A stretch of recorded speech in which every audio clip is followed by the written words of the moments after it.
Maintenant, étudions la troisième méthode pour démontrer une inégalité, donc celle que l'on peut utiliser à la fois pour cet exemple-ci, où effectivement on a une fonction de x entre deux constantes, et également celui-ci, mais on a déjà traité celui-ci par ailleurs à la première méthode. Donc là, le but, c'est déjà de le faire sur ce dernier exemple. Donc qu'est-ce qu'on va faire? On va étudier la fonction. On va poser f de x égale ln de x sur x, et on va s'intéresser à cette fonction, trouver ses variations, et ensuite déduire. Donc on va voir, vous allez voir un petit peu la démarche à utiliser dans cet exemple.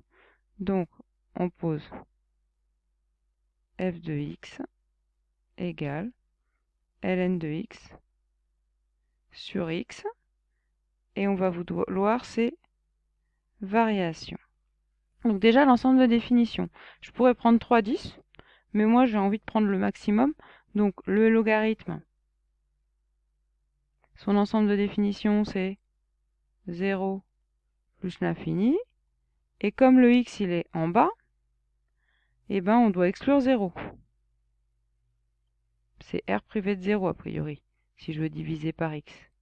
Donc si je fais le bilan, l'ensemble de définition de f, c'est ce qu'on appelle souvent r plus étoile, c'est-à-dire 0 ouvert plus l'infini. Et donc pour trouver les variations de f, d'abord les variations, et en deux, la déduction. Donc les variations, il va falloir étudier les variations de f, donc chercher sa dérivée. Pour chercher sa dérivée, il faut d'abord se demander quel est le type. Le type, c'est un u sur v.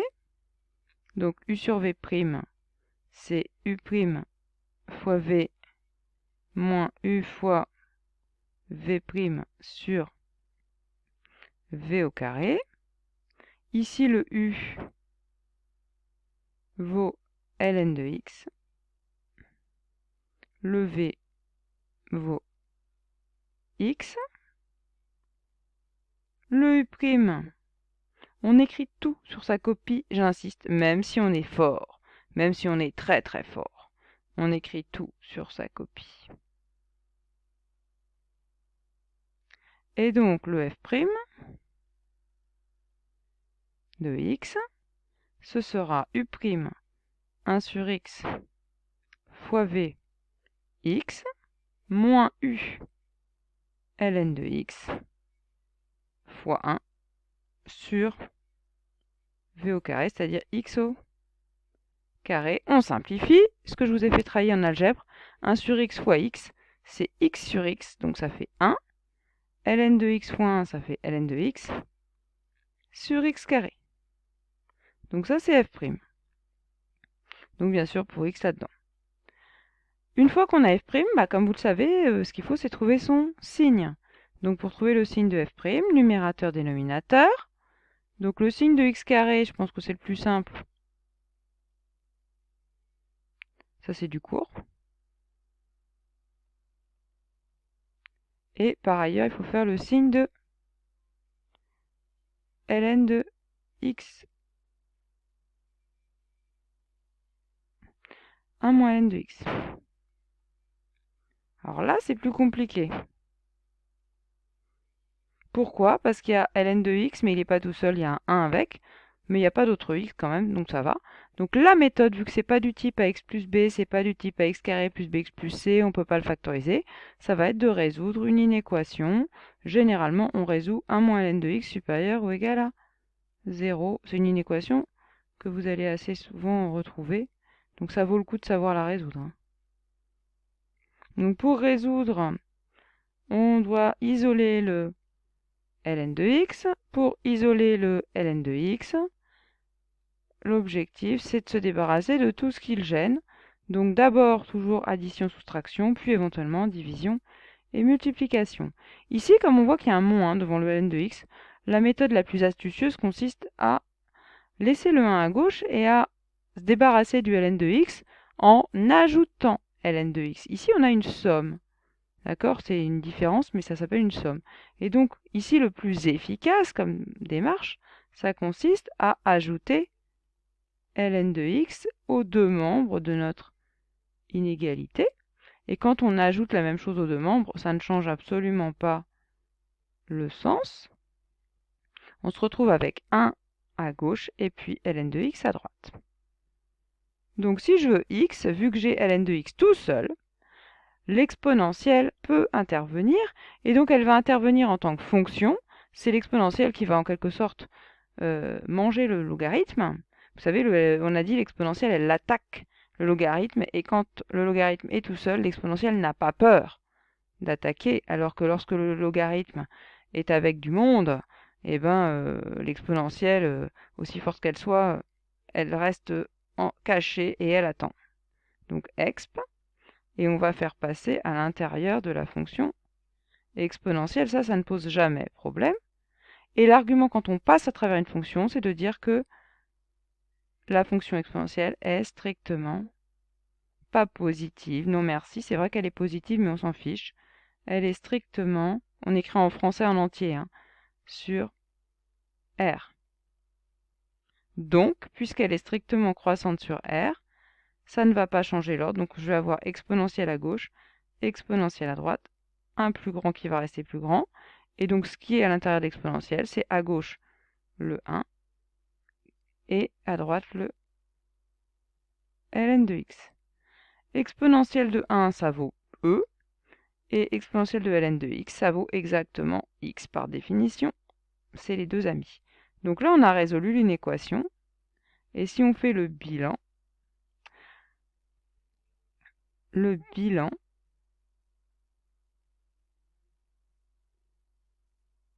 c'est que 1 moins ln de x est de signe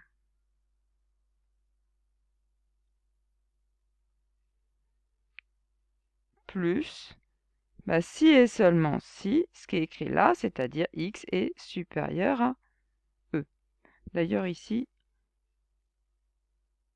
le donc je le mets un peu entre parenthèses, l'idée c'est quand même que c'est équivalent tout ça.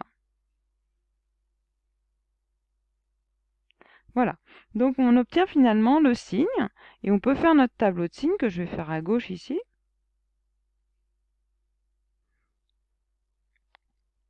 Donc qu'est-ce qu'il va y avoir dedans? X, 1 moins ln de x, x au carré, et puis f' de x. Donc, je sais d'ores et déjà que je peux me placer sur 0 plus l'infini. X carré, je connais bien son signe, donc c'est peut-être pas la peine que je me place sur plus que ça. Donc, le logarithme à cet endroit-là n'existe pas.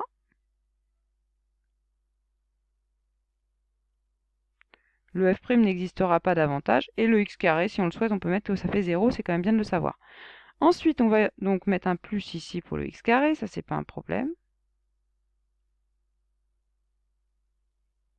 Et ce qui est plus compliqué, c'est ce signe-là.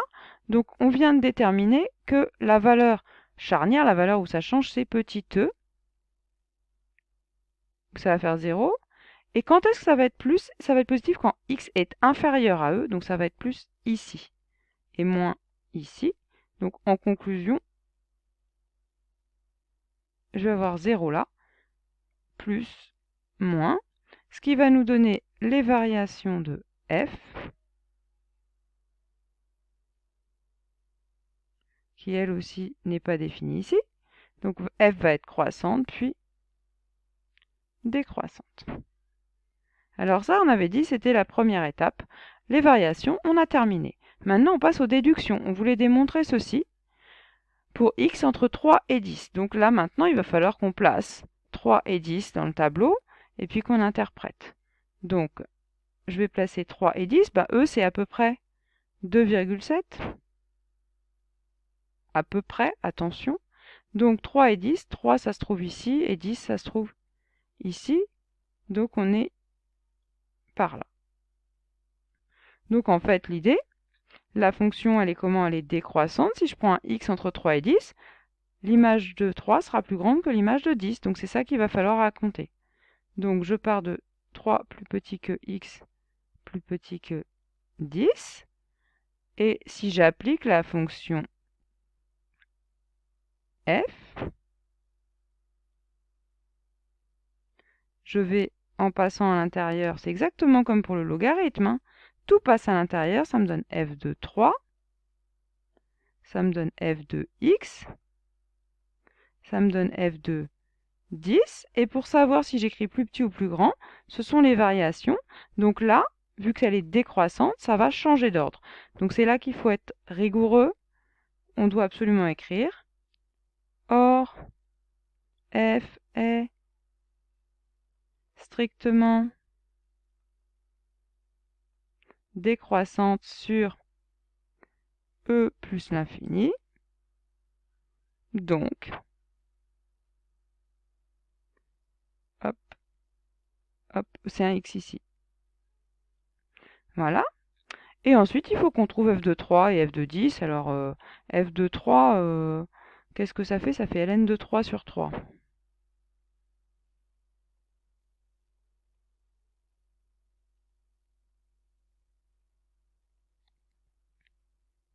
Et f de 10, ça fait ln de 10 sur 10. Bien sûr qu'on ne sait pas combien ça fait. Donc là, l'énoncé devrait vous donner des valeurs approchées de ces choses-là. Ce qui est sûr, c'est que f de 10, il est supérieur à 0. Donc on va bien avoir ici un plus grand que 0. Et ce qui reste à justifier, c'est que f de 3 est plus petit que 0,4. Donc là, il faudrait une valeur approchée de tout ça. Donc ça, ce qui est sûr, c'est que c'est à démontrer. Donc l'idée, c'est que ça, c'est plus petit que 0,4.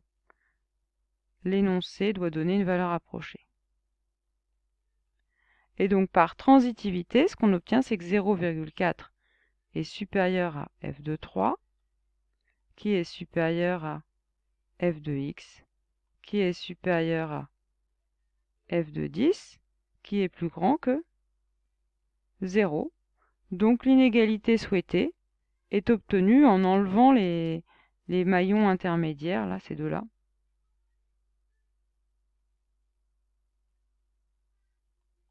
« 0,4 est bien plus grand que f de x est bien plus grand que 0. Et si on veut, on nous demandait supérieur ou égal à 0, donc je peux mettre un ou égal. C'est pas faux, puisque c'est strictement c'est ou égal. Donc voilà. Bien entendu, j'insiste, hein, l'énoncé devrait vous donner des valeurs approchées pour que vous puissiez écrire ça. Voilà pour cette démonstration.